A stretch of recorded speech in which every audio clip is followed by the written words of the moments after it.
Good afternoon, নমস্কার, আসসালামু আলাইকুম, তুমকা। আজকে যে বিষয়টা নিয়ে কথা বলবো, উম, সামাজিক মাধ্যম ফেসবুকে একটা পোস্ট, একটা ভিডিও আমার সামনে এসেছে। সেই বিষয়টা নিয়ে আজকে কথা বলবো। যিনি একজন লোক, একজন ভদ্রলোক, জানি না ওনার বাড়ি কোথায়, সামাজিক মাধ্যমে এসে নিজেকে অনেক মানে স্বঘোষিত অর্থনীতিবিদ, স্বঘোষিত আপনার রাজনীতিবিদ, মানে পলিটিক্যাল অ্যানালাইসিস স্বঘোষিত। উনি নাকি রাজনীতি নিয়ে আলোচনা করে, প্লাস আপনার নিজেকে ইতিহাসবিদও বলে। তো ওনার নাম ননী গোপাল দেবনাথ। ননী গোপাল দেবনাথ ওনার নাম। উনি গতকালকে সম্ভবত একটা ভিডিও করেছে, যেখানে বলছে যে এডিসি হলো একটা পাপ, এডিসি কে দরকার নেই ত্রিপুরাতে, মানে স্বশাসিত জেলা পরিষদ ত্রিপুরাতে দরকার নেই, এটা একটা ত্রিপুরার পাপ। একটা লোক কি করে, একটা লোক কি করে সংবিধানের ঊর্ধ্বে কথা বলে? এডিসি তো 6 শিডিউল এরিয়ার যেটা আছে সমস্ত ভারতবর্ষে সংবিধান স্বীকৃত, এটা অসাংবিধানিক কিচ্ছু নেই। সংবিধান স্বীকৃত করে দেশের সরকার সেই এডিসি বানিয়ে দিয়েছিল। সেই এডিসি কে উনি পাপ বলছে। ওনার যে ভিডিও দেখলাম, উনি নিজেকে ইতিহাসবিদ বলে মনে করেন, অর্থনীতিবিদ বলে মনে করেন, পলিটিক্যাল অ্যানালাইসিস করেন উনি। মিস্টার ননী গোপাল দেবনাথ, আপনাকে আমি বলি, শুনুন আপনি মন দিয়ে। আপনি যদি নিজেকে নিজে ইতিহাসবিদ মনে করেন, আপনি যে কথা বললেন যে ত্রিপুরার কোনো রাজা মুদ্রা চালাও করেনি, ত্রিপুরাতে কোনো রাজা মানে মাণিক্য বংশ, মাণিক্য ডাইনেস্টি কোনো মুদ্রা প্রচলন করেনি। আপনি যদি ইতিহাস জেনে থাকেন, কোন দেশের ইতিহাস সেটা আমার জানা নেই, বাংলাদেশের না তৎকালীন পূর্ব পাকিস্তানের ইতিহাস সেটা আমার জানা নেই। যদি ত্রিপুরার সত্যিকারের ইতিহাস জানতেন, আপনাকে আমি বলে দিচ্ছি, রত্নমাণিক্য, আপনি নাম শুনেছেন? না শোনার কথা হয়তো আপনার মতো লোক। ওই রত্নমাণিক্য ত্রিপুরাতে, মানে মাণিক্য ডাইনেস্টি যে রাজা ছিল রত্নমাণিক্য, সেই রত্নমাণিক্য তার নিজস্ব মুদ্রা চালু করেছিল 1468 খ্রিস্টাব্দে। কত খ্রিস্টাব্দে? 1468 খ্রিস্টাব্দে রত্নমাণিক্য তার নিজস্ব মুদ্রা চালু করেছিল। চেক করে নেন আপনি। আপনি নিজেকে ইতিহাসবিদ বলেন না? চেক করে নেন আপনি। নিজস্ব মুদ্রা চালু করেছিল।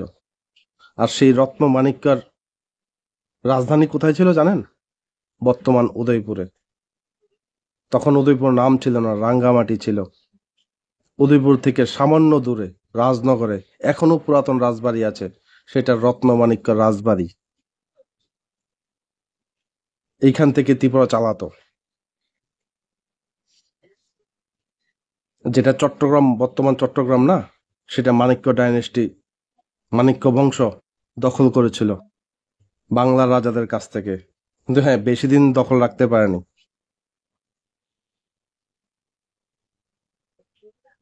আপনি ইতিহাস জানেন। দ্বিতীয়ত, আপনাকে আরেকটা ভুল ধরিয়ে দিই। আপনি তো ইতিহাসবিদ নিজেকে মনে করেন, স্বঘোষিত। আপনি কি বলেছেন? Tripura is a part of Bangadesh. আমি আপনাকে বলি, Tripura is never part of Bangadesh. Bangadesh that means southern side of present West Bengal and present Bangladesh area. What is Bangadesh? জানবেন আপনি বঙ্গদেশ কোথায় থেকে আসলো? ব্রহ্মপুত্র, যে নাম শুনেছেন ব্রহ্মপুত্র, গঙ্গা ব্রহ্মপুত্র, ওই ব্রহ্মপুত্র গঙ্গা অববাহিকার দুপাশের যে সমতল অঞ্চল ছিল, সেই সমতল অঞ্চলে যারা বসবাস করত, মানে বর্তমান যে ওয়েস্ট বেঙ্গল আছে, নদিয়া, আপনার তো নাম শুনেছেন নদিয়া, সেই নদিয়া ডিস্ট্রিক্টেই পড়তো বেশিরভাগ অংশটা, সেই খুলনা নিয়ে পুরো বর্তমান বাংলাদেশে ব্রহ্মদেশ, সেটা বঙ্গদেশের। বুঝলেন? ইতিহাসবিদ কোথায় থেকে এসব পান আপনি? নিজেকে বড় ইতিহাসবিদ মনে করেন। আপনাকে আরেকটা ইতিহাস বলে রাখছি, হয়তো আপনি জানেন না, আমি দেখিয়ে দেব আপনাকে, যদি চ্যালেঞ্জ করবেন মনে করেন আপনি। ভারত স্বাধীন হয়েছিল 1947 সালে, তখনও ত্রিপুরা স্বাধীন ত্রিপুরা ছিল, স্বাধীন ত্রিপুরা ছিল। তখন ত্রিপুরা মার্চ করেনি ইন্ডিয়ার সাথে, কাশ্মীর মার্চ করেনি ইন্ডিয়ার সাথে, হায়দ্রাবাদ মার্চ করেনি ইন্ডিয়ার সাথে, আর ত্রিপুরা সবসময় স্বাধীন ছিল। ইংরেজরাও পরাধীন করতে পারেনি ত্রিপুরাকে, মুঘলরা ত্রিপুরাকে পরাধীন করতে পারেনি। এত বড় শাসক ছিল মুঘলরা, আপনি জানেন? ইংরেজরা কত অত্যাচার করেছে সমস্ত ভারতবর্ষে, কিন্তু ত্রিপুরা স্বাধীন ছিল।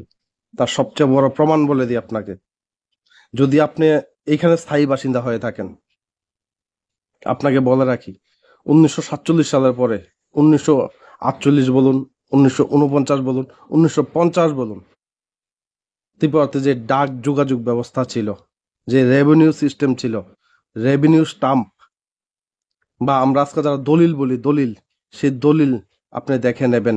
1950 সনের যে সরকারি দলিল, রেভিনিউ, সেইখানেও রাজাদের মাথা ছিল এই রেভিনিউ স্টাম্পে, উপরে লেখা থাকতো স্বাধীন ত্রিপুরা। 1949 সন, 1950 সনের সেই রেভিনিউ স্টাম্প বলুন, দলিল বলুন, সেইখানে স্বাধীন ত্রিপুরা লেখা থাকতো, মাথা থাকতো রাজার মাথা। আপনাকে আমি দিয়ে দেব, আপনি চিন্তা করবেন না। তো ভুল ভাল তথ্য দিবেন না। নিজেকে যদি মনে করেন এতই বড় ঐতিহাসিকবিদ, সেটা ত্রিপুরার ইতিহাস না, রাজমালা পড়ে নেন, পেয়ে যাবেন আপনি। আর আপনি কেন এডিসি কে ভাঙতে চান? এরা কি দেশের বাইরের মানুষ? আপনি যে কথা বলছেন, আপনি যদি ইতিহাস জেনেই থাকেন মাননীয়, আপনাকে বলে রাখি, ভারত স্বাধীনতার পরে আজকে যেই রাজ্যগুলি, কয়টা রাজ্য আজকে? স্বাধীনতার পরে কি এতটা রাজ্য ছিল? সময়ের প্রয়োজনে রাজ্য বেড়েছে, বাড়বে না হয় আরেকটা রাজ্য। কি হলো? আপনার তো মনে দুঃখ কেন, এত কষ্ট কেন আপনার? সেটা তো দেশের বাইরে কেউ বলে না, বলছে না যে আমি চাইনার সাথে যাব, বলছে আমি এই দেশের অঙ্গ থাকবো। আলাদা রাজ্যে দেশ আমাকে, সংবিধান আমাকে দেয় মান্যতা। কি হলো আপনার? আপনার কেন এত জলে? আর যেটা বলছেন ট্যাক্স নিয়ে, আপনি তো অর্থনীতিবিদ, আপনাকে বলে রাখি, ট্যাক্স শুধু আপনি পে করেন না, এই রাজ্যের 40 লক্ষ মানুষ ট্যাক্স পে করে। এই রাজ্যের নিজস্ব কোনো উৎপাদন নেই। জানেন ত্রিপুরার সবচেয়ে বড় শিল্প কি? রাবার শিল্প। ত্রিপুরার সবচেয়ে বড় ইন্ডাস্ট্রি কি? Rubber industry. কোথায় হয় সেটা? সমস্ত এডিসিতে। এই রাবার শিল্প সমস্ত এডিসিতে হয়। ত্রিপুরার দ্বিতীয় আরেকটা বলুন আপনি, যেটা ত্রিপুরার বড় শিল্প। ওএনজিসি জানেন কোথায় হয়? সব এডিসির মধ্যে। ওএনজিসির যত কাজ, ডেভেলপমেন্ট, সব ওএনজিসির মধ্যে হয়। কি বলছেন মশাই আপনি ভুলভাল? ট্যাক্স শুধু আপনিই দেন? আপনি যখন 1 কেজি চাল 50 টাকা দিয়ে কিনতে যান, কোনো একটা এসটি ক্যাটাগরির লোক, আদিবাসী লোক, কোনো ট্রাইবেল লোক যায়, সেটা 30 টাকা হয়।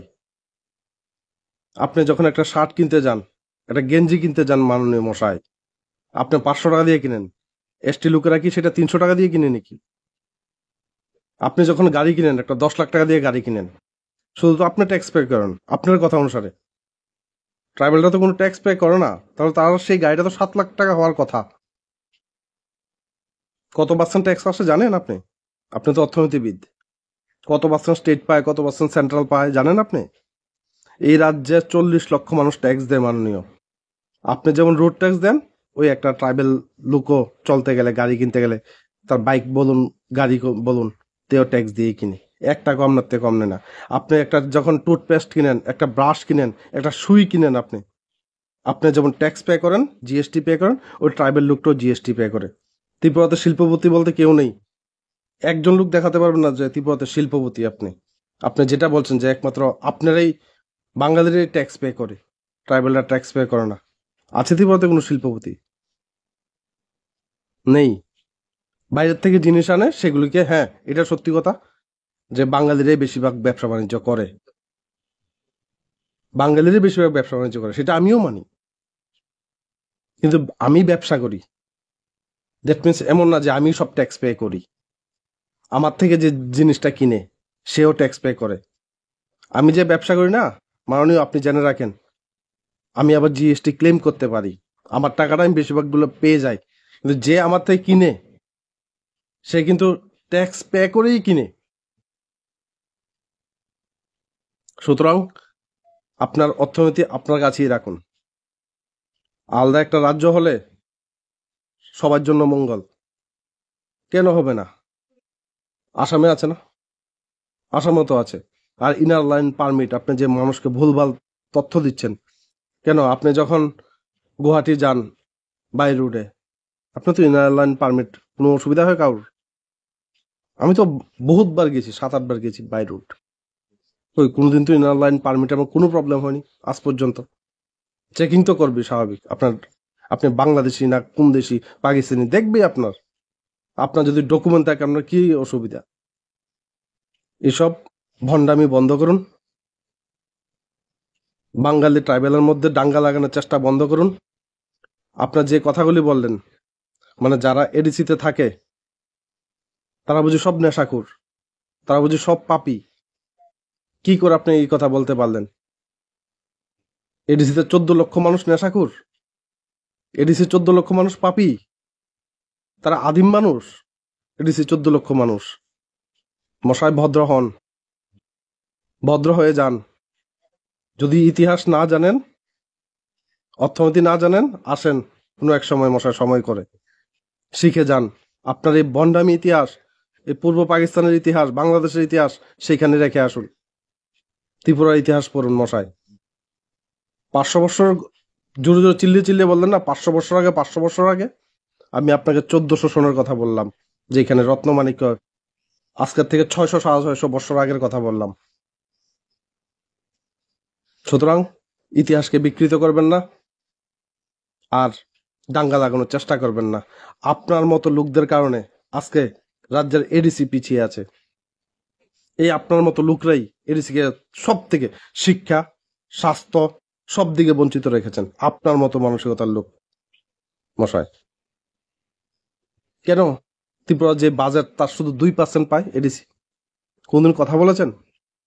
100 টাকা যদি বাজেট হয়, কেন 2 টাকা এডিসি পায়? এখানে তো 30% মানুষ থাকে, আপনিই বললেন। তাহলে 30 টাকা যাওয়ার কথা, কেন 2 টাকা দেয়? কেন কথা বলেন না এটা নিয়ে? শুধু নিজের স্বার্থটাই দেখেন না। এসব ভণ্ডামি বন্ধ করুন মশাই। আপনাকে চ্যালেঞ্জ করি, যদি ইতিহাস জানতে হয় ত্রিপুরার, আসেন আপনি, আপনাকে আমি শিখিয়ে দেব ত্রিপুরার ইতিহাস। রাজমালা বই আমার লাগবে না, এসব ছাড়েন আপনি। আপনি কোথায় থেকে ইতিহাস শিখলেন? এত বড় অর্থনীতিবিদ আপনি। ত্রিপুরা রাজ্য হয়তো নতুন একটা নোবেল পাবে আপনার মাধ্যমে অর্থনীতিতে। আপনি ট্যাক্স শিখান মানুষকে।